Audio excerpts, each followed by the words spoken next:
special session on water for cooperation, sharing benefits and costs. Allow me to also welcome our special guests, Excellencies Madam Maria Mutagamba from Uganda, very special minister, strong lady who came all the way here to really honor the Water Expo, but also to share with us her experiences. I also want to welcome His Excellency Kenneth Konga from Zambia, Minister of Water and Energy. Very welcome here. Good morning to everybody. I am very happy on behalf of Expo Zaragoza and of the Water Tribune to welcome to this very special session where we want to put on top of the table very bluntly, very openly, in a plural manner, all the things that have to do with sharing waters among states. Thank you, Eduardo. Let's focus on two honorable ministers for water, environment, water and energy. How do you think the Zambezi partners should get involved in the international cooperation?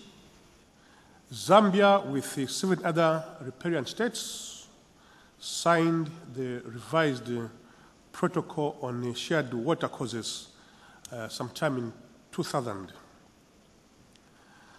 This protocol provides the framework for the management, I'll repeat that, for the management of shared water causes in the SADC region. However,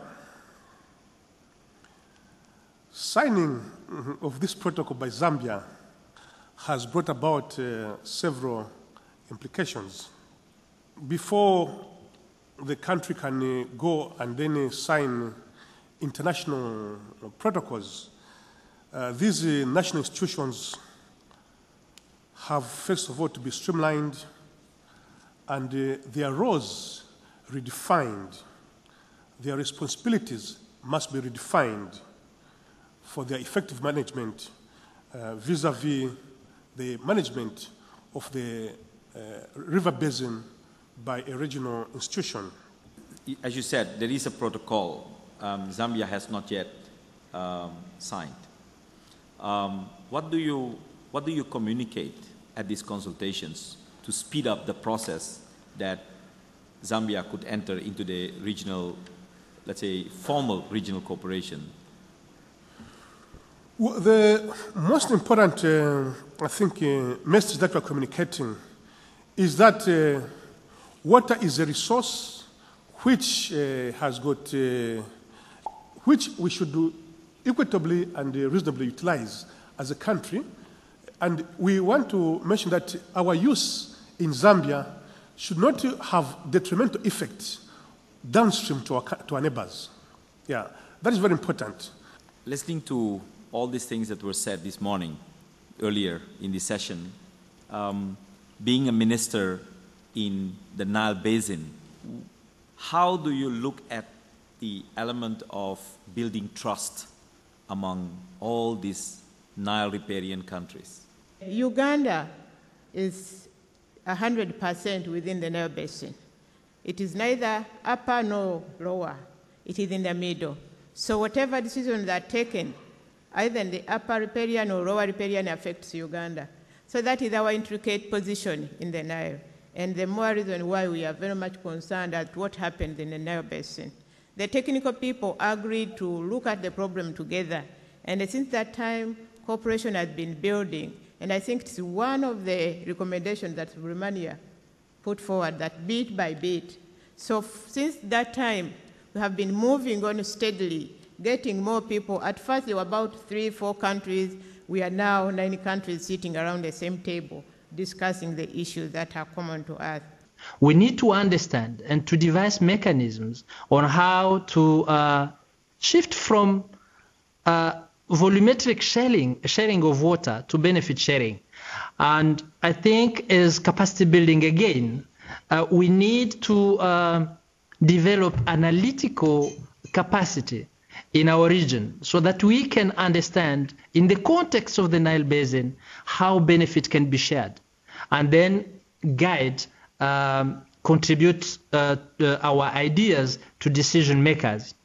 And in Africa, I mean, it's already happening. I mean, there's flooding in some parts of Africa, there's drought, severe drought in other parts of Africa.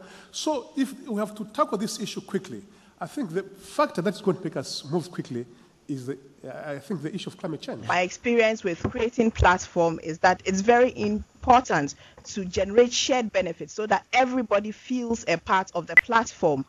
By creating these shared benefits, we generate interest, which becomes an incentive to bring stakeholders on board. And also, we should have a joint vision as stakeholders working together on a particular project. Do we have Burkina online? Burkina? We have priority areas in the basin, and there are three: to develop social infrastructure to preserve ecosystems, to reinforce capacities for the water users. Joan, could you please give us your reflections on what you have heard during the sessions? Greetings, everyone. I think that one of the sticking points has been, at what point do we bring in the non-technical ministries? At what point do we bring in the foreign minister, for example? And I would be very interested if other people have a comment on that. How do you decide when it is appropriate to move to that level? Thank you. I think ministers of finance need to be brought on board, as well as the ministers of energy and agriculture and other stakeholders. So stakeholders within the boundaries and outside the boundaries need to be brought together. Just three very short points. The countries are solving their water problems according to the different levels of development, but neighbor countries that share water, they actually share a territory of a region, which means that they have similar aspects, physical aspects. And then I come to the 3 points. They could come all these to the legislation of neighbor countries that would enable good solutions.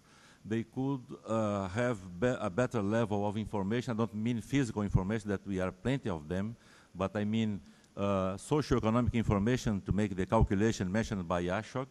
And finally, the participatory process, because when the stakeholders participate, they feel like owners, and the owners used to solve in a better way their own problems.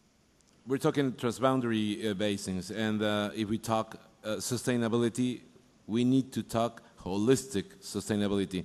You cannot talk Uganda is being sustainable and Rwanda not sustainable, or Ethiopia or Egypt. So we have to talk sustainability on a broader sense. First. Second, I'm very happy to know that there's progress being made, but still a long way to go. And we need to tackle those political and technical aspects and put them on the right track at the right time. Third, I think that we need a bunch of principles here, and the principles in these countries in Africa are not precisely the same that we have here in Europe or in Latin America.